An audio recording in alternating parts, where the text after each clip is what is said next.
4527. Which altitude is the normal upper limit for Class D airspace? A. 1,000 feet AGL. B. 2,500 feet AGL. C. 4,000 feet AGL.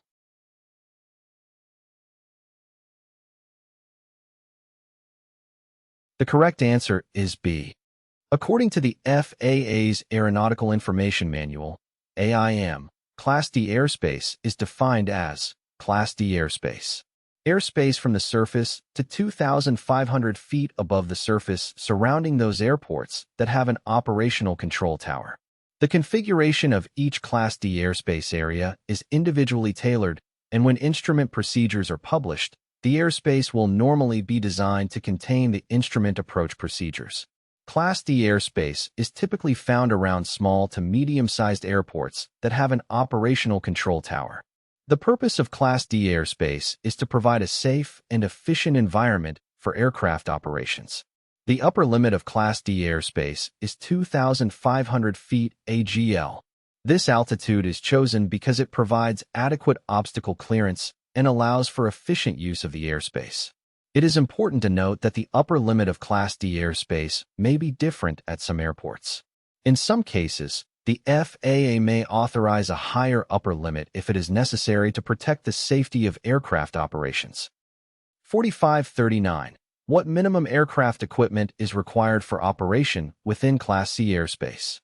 A. Two-way communications and Mode C transponder. B. Two-way communications. C. Transponder and DME.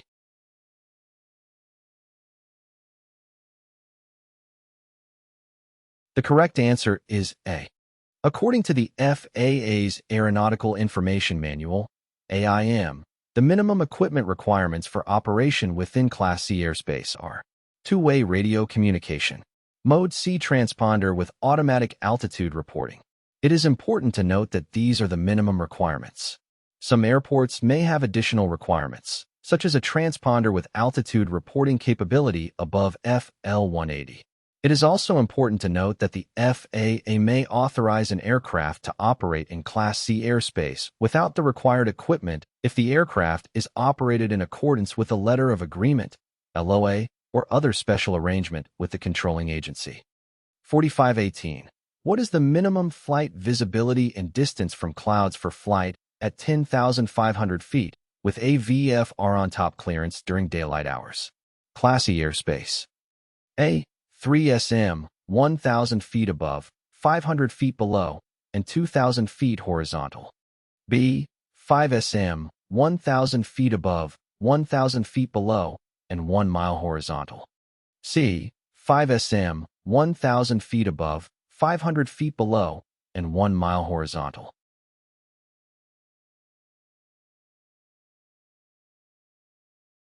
The correct answer is B. The VFR weather minimums in Class E airspace are flight visibility of 5 sm, cloud clearance of 1,000 feet below, 1,000 feet above, and 1 sm horizontal. 4519. What is the required flight visibility and distance from clouds if you are operating in Class E airspace at 9,500 feet MSL with a VFR-on-top clearance during daylight hours? A. 3 sm, 1,000 feet above, 500 feet below, and 2,000 feet horizontal. B. 5 sm, 500 feet above, 1,000 feet below, and 2,000 feet horizontal. C. 3 sm, 500 feet above, 1,000 feet below, and 2,000 feet horizontal.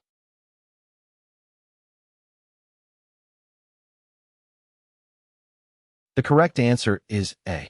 The VFR weather minimums in Class E airspace are flight visibility of 3 sm, cloud clearance of 500 feet below, 1,000 feet above, and 2,000 feet horizontal.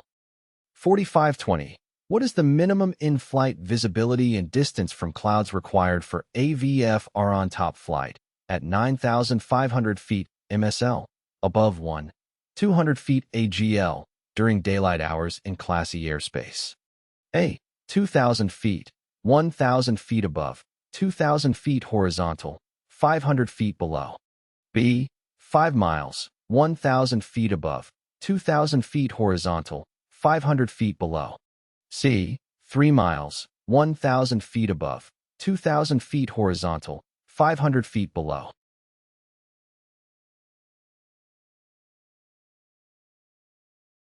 The correct answer is B.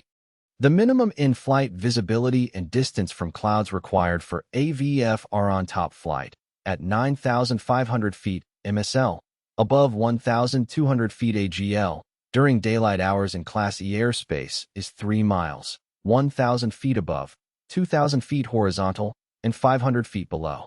This is in accordance with FAR 91.155, which states that the following VFR cloud clearance and visibility requirements must be met. 3 statute miles visibility, 500 feet below clouds, 1,000 feet above clouds, 2,000 feet horizontal from clouds. These requirements apply to all airspace classes, with the exception of Class A airspace, where VFR-on-top operations are not permitted.